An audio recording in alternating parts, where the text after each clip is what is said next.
নমস্কার তোমাদের সবাইকে সানা স্মাইল এডুকেশন সেন্টারে স্বাগত জানিয়ে আজকের ক্লাসটি শুরু করছি।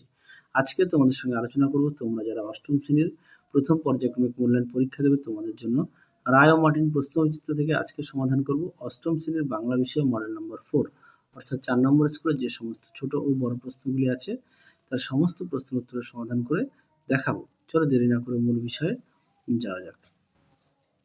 দেখো কি আছে একে, আচ্ছা আমি শুধু উত্তরটা বলেছি। হ্যাঁ, এক দাগের উত্তরটা হবে অপশন খ, দুই দাগের প্রশ্নের উত্তরটা হবে তারাপদ রায় অপশন গ।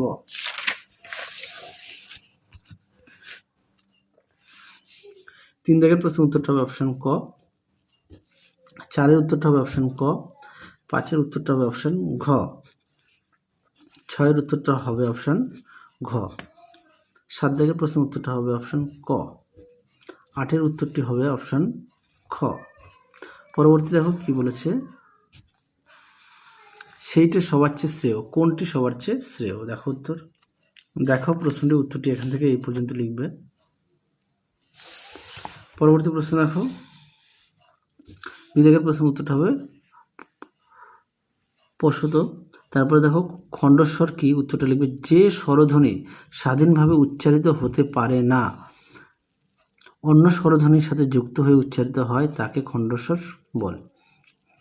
তারপরে দেখো কি বলেছে, ধ্বনি বিপর্যয় বলতে কি বোঝো? দেখো প্রশ্নের উত্তর,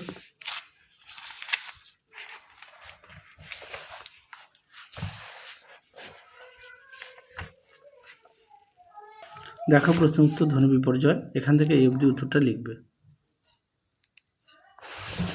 পরবর্তী দেখো কি আছে, অপিনিহত শব্দের উপসর্গটি অর্থ কী?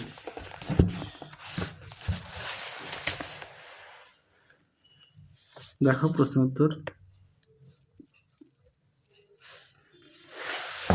পরবর্তী দেখো কি বলেছে, বিপ্রকর্ষের বিপরীত প্রক্রিয়ার নাম কি? উত্তরটা লিখবে স্বরভক্তি। পরটা দেখো ধ্বনি পরিবর্তনের মূল কথাটি লেখো।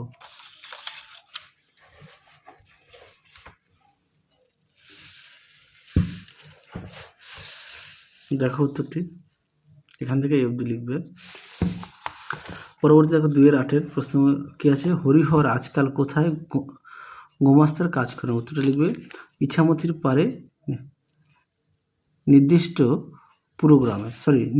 পুরোগ্রামে। ভুল বললাম। পরটা দেখো 2-9 দেখো প্রশ্নটি, উত্তরটা হবে প্রতিবেশী সেজে বউকে জেঠিমা বলে। পরটা দেখো 2-10 উত্তরটা হবে বিকেলে সেখানে কটি ছেলে মেয়ে পড়তে আসতো? উত্তরটা লিখবে 8-10টি ছেলে মেয়ে। পরটা দেখো কি আছে 11 দাগের প্রশ্নটা দেখো, তোমার উত্তরটা দেখাই। আমি প্রশ্নটা বলছি না, তাহলে কি ভিডিওটা একটু ছোট হবে, তোমাদের দেখতে সুবিধা হবে, সেই কারণে প্রশ্নটা বলছি না। প্রশ্নটা একটু দেখে নাও। দেখো উত্তরটি তোমরা এখান থেকে লিখবে, এই পর্যন্ত লিখবে। পরবর্তী দেখো, আচ্ছা 2-12 আশা করি পাঠ্য প্রত্যেকের আছে, দেখে নাও পাঠ্য পেজ নম্বর 59। তারপরে দেখো, আমি মাত্র বক্তা শ্রবণমাত্র কি সিদ্ধান্ত নিয়েছিল? উত্তরটা লিখবে সূর্যোদয় হলে খুব মূর সেনাপতি তার পিতৃহত্যার প্রতিশোধ নেবেন। ওটা দেখো 2-14 কি আছে, ঐতিহাসিক শব্দটির দল বিশ্লেষণ আছে। ঐতিহাসিক, আচ্ছা দেখে নাও রুদ্ধদল, শিখ হচ্ছে রুদ্ধদল। পরটা দেখো 3-1 প্রশ্নটা দেখো, তোমাদের উত্তরটা দেখায়। প্রশ্নটা একটু দেখো,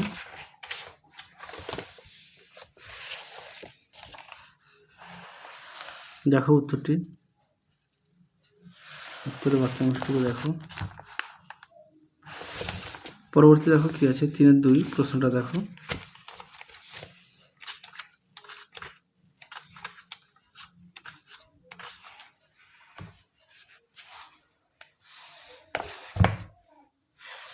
দেখো প্রশ্নটি উত্তরটি এখান থেকে লিখবে, এই পর্যন্ত লিখবে।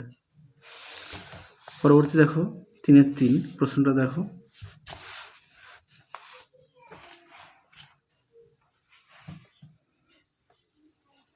কি বলেছে, তোতাই একটি সবুজ জামা চাই, তোতাই সবুজ জামা চাই কেন? দেখো উত্তর, দেখো প্রশ্ন উত্তর, তোতাই সবুজ জামা চাই কেন, এখান থেকে এই পর্যন্ত উত্তরটা লিখবে। পরটা দেখো 4-1 কি বলেছে, তাকে মেরে ফেলতে আমাকে অনেক অস্ত্রপাত করতে হয়েছে। এখানে কে কাকে মেরেছে? উত্তরটা লিখবে মাইকেল মধুসূদন দত্ত মেঘনাথকে মেরেছে। পরেটা দেখো, বক্তার অস্ত্রপাতের কারণ কি? দেখো প্রশ্ন উত্তর।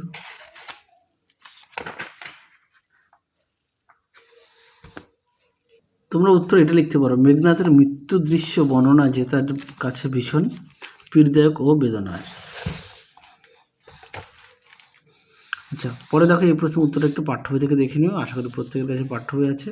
তাহলে চলো আজকের মতো এখানেই সমাপ্ত করছি। আবার দেখা হবে খুব শীঘ্রই তোমাদের পরবর্তী ভিডিওতে।